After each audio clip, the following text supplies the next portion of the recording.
Eu vou começar com o artista plástico de João Pessoa, Paraíba, José Rufino. Venha pra cá.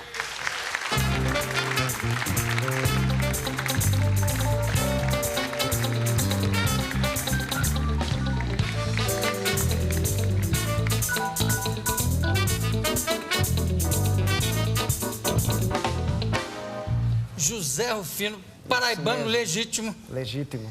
Eu sou filho de paraibano, sei né? disso. Agora, você, qual é a sua ascendência? Você originalmente é da onde? Porque você tem uma Minha misturada... família toda é do Brejo, Brejo paraibano. Que na Paraíba tem um caráter de ser uma região de altitude, da região da Borborema. Tanto a família da minha mãe quanto do meu pai vem dessa região.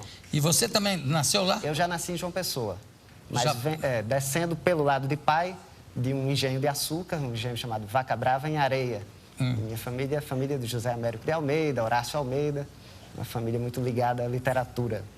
É verdade. Bom, nasci exatamente na transição daquela opulência canavieira para uma certa decomposição desse sistema todo. Que era o sistema que sustentava não só o Estado, como ajudava muito toda a economia do país. Toda a economia, época, né? Exatamente. E vivia nessa época também, dessas gerações que me antecederam, uma opulência cultural muito grande. Eram as famílias mais abonadas, que tinham mais acesso. É verdade. Então, eu surgi exatamente nessa fase da passagem da vida rural para a vida totalmente urbana. Deixa eu ser um pouco indiscreto aqui e perguntar que idade você tem? 41. Eu pensei que você era colega de classe aqui dos estudantes que estão aqui conosco hoje. Você é paleontólogo? Também. Como é que Tem uma vida dupla. Pois é. Como é que foi essa coisa? Primeiro, foi um chamado? Foi um dom? Como é que foi? Como é que você escolheu a paleontologia? Bom, a paleontologia nem saberia dizer como foi escolhida. Eu acho que talvez a convivência na infância, com meu pai engenheiro civil, e deu algumas aulas de geologia, então tinha uns livros de geologia em casa, eu devo ter visto isso ainda muito pequeno, e desde muito, muito jovem eu já gostava de paleontologia, era uma espécie de naturalistazinho, passeando pela região e coletando fósseis, procurando coisas estranhas. Aliás, é uma região que se não me engano, é rica em fósseis. É muito rica. A própria cidade de João Pessoa está implantada em cima de um antigo oceano do Cretáceo, né? Então, acho que isso, de alguma maneira, chegou foi subindo. Subiu até a superfície. E chegou. E você é professor? Eu sou professor de paleontologia, ainda até hoje, na Universidade Federal da Paraíba, atualmente. Né? E os seus alunos regulam com você, assim, de físico, né? Parece tudo com essa mesma carinha de menino. Por enquanto, ainda se confunde. Agora, Rufino, e como é que começou o seu trabalho como artista plástico? Bom, eu sempre tive muito ligado à literatura, e por causa da família, e gostava de poesia. Na realidade, comecei nos anos 80 fazendo um pouquinho de poesia, muito ruim, mas era poesia. E essa poesia foi tomando uma forma, como poesia visual, e depois eu descobri arte postal, e dos meados dos anos 80 para o final dos anos 80, eu participei de algumas exposições através da arte postal, que era aquele trabalho pequenininho que se fazia do tamanho de um postal, e se podia enviar para outros países. Havia uma troca, que hoje é feito pela internet, né? Algo semelhante. Né? Agora, eu queria... Primeiro, eu vou mostrar... a gente gravou imagens da tua exposição, que aqui, aliás, você está expondo em 2 lugares, né? Um é a paisagem, primeira pessoa no Itaú Cultural, aqui em São Paulo, que vai até dia 28 de janeiro.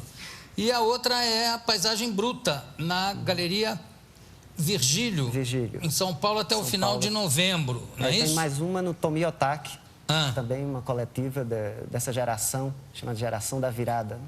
Certo. Mas eu quero mostrar, primeiro vamos mostrar aqui a primeira pessoa no Itaú Cultural, por favor. Vamos dar uma rodada por lá.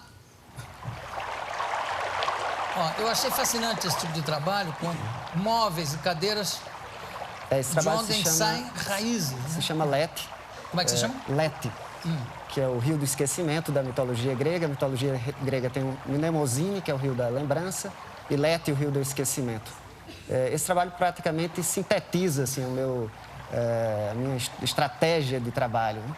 É como se eu estivesse agora jogando todos os despojos na margem desse rio, ou no leito desse rio do esquecimento. quase tentando me livrar de tudo que eu fui acumulando ao longo desse percurso. E esses móveis pertenciam a quem?